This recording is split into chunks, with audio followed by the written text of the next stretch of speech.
கர்த்தர் இன்றைக்கு உங்களிடம் சொல்கிறாரு, நீ கேட்ட எல்லாத்துக்கும் நான் ஆம் சொல்லலைன்னா அது உன்னை நேசிக்கலைன்னு அர்த்தம் இல்லை.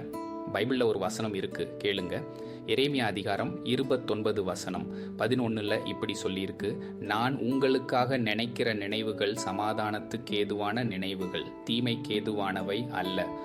அதாவது என்ன சொல்றாருன்னா, அவர் நம்ம வாழ்க்கையில் செய்ய நினைக்கிறது எல்லாமே நம்மளோட நன்மைக்காக தானு ரொம்ப அன்பாக சொல்கிறாரு. ஒரு சின்ன சம்பவம் சொல்கிறேன், கேளுங்க. ஒரு சின்ன பையன் பார்க்க ரொம்ப அழகாக இருக்குன்னு சொல்லி ஒரு கூர்மையான கத்தியை கேட்டு ரொம்ப அடம் பிடிச்சி அழுதான். ஆனால் அவங்க அம்மா அதை கண்டிப்பாக தரவே மாட்டேன்னு சொல்லிட்டாங்க.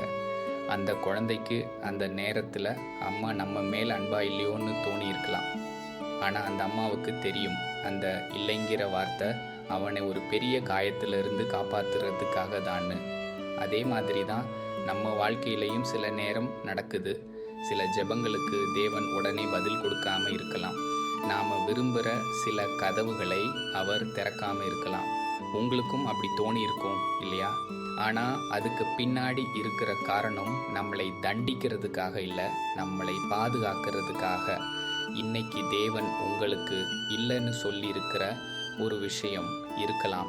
ஆனால் ஒரு நாள் திரும்பி பார்க்கும்போது அந்த இல்லைங்கிற வார்த்தை தான் என் வாழ்க்கையில் பெரிய ஆசீர்வாதம்னு நீங்களே கண்டிப்பாக சொல்லுவீங்க. ஏன்னா தேவன் கொடுக்குற ஆம் ஒரு பெரிய ஆசீர்வாதம், தேவன் சொல்லுற இல்லை ஒரு பெரிய பாதுகாப்பு. இரண்டுமே அவரோட அன்பு தான்.